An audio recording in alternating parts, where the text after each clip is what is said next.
Hi everyone, I'm Coral. Welcome back to my channel. I'm here today with a trope video, and this time I'm going to be talking about eco horror, which is a very varied subgenre in horror, and I've got a lot to talk about today. I usually try to do two more vintage books for this and two more modern books for this, and this time it worked out well. It doesn't always work out that way. It really depends on just like what I own, what I'm able to get a copy of, what I've read, and shit like that. So this time it worked out, and how am I gonna do this? Let's see. I think the first one I'd like to talk about here is Wilder Girls by Rory Power. This came out just a couple years ago. I think probably the year I started booktube, possibly, which doesn't seem like that long ago, but when you think about it, it's been like, I think like 4 years, which is crazy. What do I have to show for it? Just kidding. I've made a lot of good friends along the way. Anyways, my point is Wilder Girls. This is a YA horror story that really does not feel YA, except for that we're following a group of like high school girls, and they are at an all-girls boarding school that's like on an island, and things happen to this island, and it starts with like the wildlife and the plant life there. Things, I don't know, it's like all these weird, terrible mutations, and eventually the students and the staff at the school also start to get sick. They call it the tox, and it affects everyone differently, and it is very fucking gnarly. Like, there is some really intense body horror in this.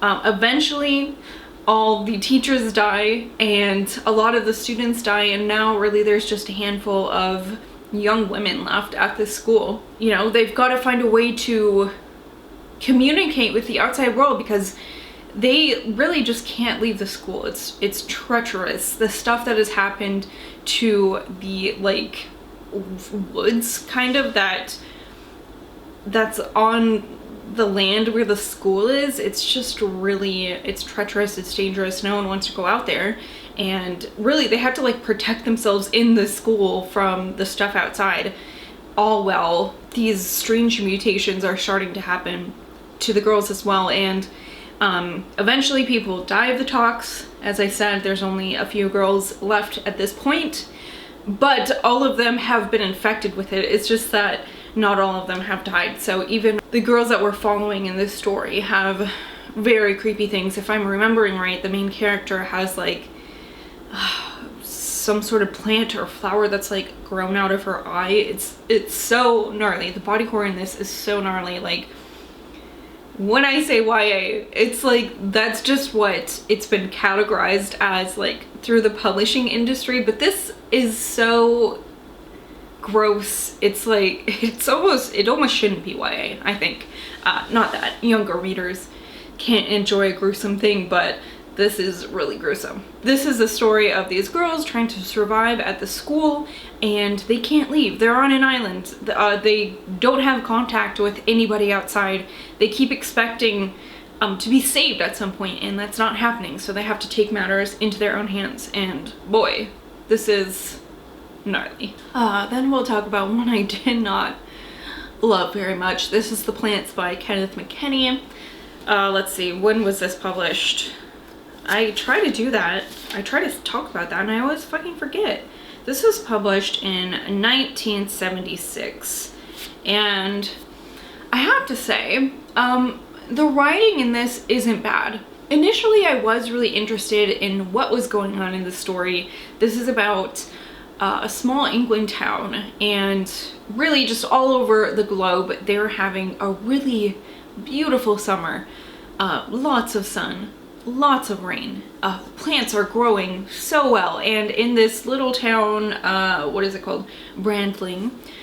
It's a little more intense than everywhere else. The plants are so lush, and these huge crops are growing. You know, a guy has like a 14-foot long squash or something like that, and all over. They're like breaking records for like crop sizes, and people who are gardeners are noticing just a crazy boom in the plants that they grow, the flowers that they grow and shit like that. I don't know, I really can't keep plants alive. So all around the world this is happening, but it's especially happening in Brandling, and we follow a man who, well, we follow a couple men, and that was part of the problem, was that it was really hard to distinguish the characters in this for me. There were probably like 6 to 8 men who were like the same people, but they weren't supposed to be the same person, you know, but like they just felt like a amorphous blob in my head to me, except for like there's like the kind of main guy who has a family in this small village, and he mostly like does other shit in like a bigger city, and then he comes back to this small village once in a while to, I don't know, I guess make sure his family's alive still. He doesn't seem like a very attentive father. Philip's daughter, Deborah, is exhibiting signs of having or being able to speak to the plant life. She just like drops little bombs like, oh, the daisy said blah blah blah, and things like that. And eventually, you know, they come to realize that this little girl can communicate the plant life, and that comes in handy when like the plants start killing people and making it so nobody can leave this village. And it's really up to Deborah and her family to kind of figure out why that's happening. But I mean, this book, it could have been a short story. It was boring. It wasn't very plot heavy. It was a lot of like people discussing shit, and these men who are just, in my mind, the same dude with a different name, you know what I mean, doing stuff, and it's like I can't even keep these guys straight. They're all just like middle-aged men who drink at the same pub every night, and no one was very interesting. The death scenes are all kind of like off page, and so that's not even very interesting. And then overall, like, the mystery of why this is happening wasn't very interesting, and this book just was very fucking boring. This was very boring. But and it's really kind of incredible because the writing's not bad, and it's really hard in my mind to think about how like I did not like this book. This book was really boring, but the writing wasn't bad. So I don't know. I don't know. It was just very one-dimensional. Nobody in this story mattered. They could have been any other. You could flip the characters around and shuffle them like a deck of cards, and they would be the same people, you know what I mean? You could put on under a little magician's cup and twirl it around, and then it just be, I don't know, what am I saying? It just was not a very good book. Next we have Gwen in Green, which was published in 1974. This is by Hugh, Zachary, and this one had a little more substance in it than the plants. This was about Gwen and her husband George, and they get the opportunity to buy land on this island, and they're going to build a house, but there's also on part of the land going to be like a big huge construction project. I can't remember for what, some sort of like electrical thing or water thing, some sort of utility infrastructure sort of dealie. So they're building their house, and then they have this like noisy construction happening across the island, which is not very big. It's not a very big island, and this changes things for this family, this small family of Gwen and George. And Gwen, who is very shy and reserved, starts to do things that you really would not expect of her, and she really gets concerned with what's happening to the plant life around the island, especially with this construction going on, and that leads Gwen to do some very out of character things. This was pretty good. It's not like a favorite of mine, but it is a really good book, especially for one written in the 70s, I think. Not that I'm a super, I don't know, well-read. especially for like the paperbacks from hell type of books. I mean, some of them are really great and a lot of them are not very great, but this one kind of falls in like maybe the upper middle. It's good, it was enjoyable. I don't think it brought anything new to the table, but it was really interesting, and there are some questionable things about the husband George and his relationship with Gwen and how he kind of treats the trauma she's had in her life about certain things, but I don't know. It was also written 50 years ago. There it is, Gwen and Green. Absolutely fucking stunning cover though. If I could have a piece of art with this on it in my house, I would. Alright, the last book I'd like to tell you about is The Beauty by Aliya Whiteley, and this was published in 2014. This takes place after some sort of apocalypse where most of the women have died off.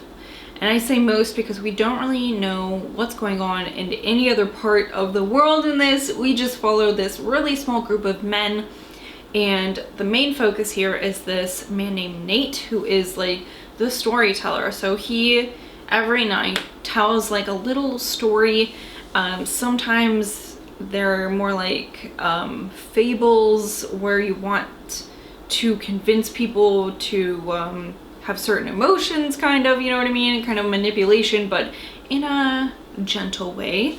And some of them are like stories about their history, stories about like what women were like and things like that. One day Nate is outside of their little village in the woods, which is potentially dangerous, and he finds this mushroom creature, and it is sort of shaped like a woman. It can't speak, it just has like a faintly female body shape. I don't think that they have any faces or anything like that, and Nate brings it home and it changes everything. And eventually other men also find these things. They end up calling them the beauties, and the beauties change things for this small village. This is another one that has some really creepy body horror. It really has some kind of, I don't know if like gender bender is right, but it definitely plays around with the roles that genders have in society, even with things as far as like reproduction. So there is some really weird, interesting stuff going on in this book. I don't know, it's really hard to talk about this because I think this is a book that is really interesting because of the way the story unfolds, and I don't want to take away that experience for anyone who wants to read this, but it is so weird and it kind of leaves you speechless afterwards. It's a good one, it's a weird one, and one that's definitely worth reading. It's really not very long at all. Yeah, I guess The Beauty is novella length, really. It's only about 100 pages long.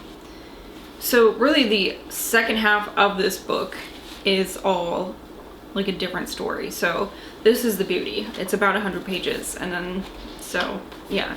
Short and sweet, really fucking weird. For being such a short story, it really packs a lot in. And yeah, so those are 4 books I read that deal with eco-horror, which is a really fun subgenre in horror. That's all I have for you today though. I'd love to know if you read any of these and what you thought about them, if there are any other eco books I should, or eco-horror books I should check out.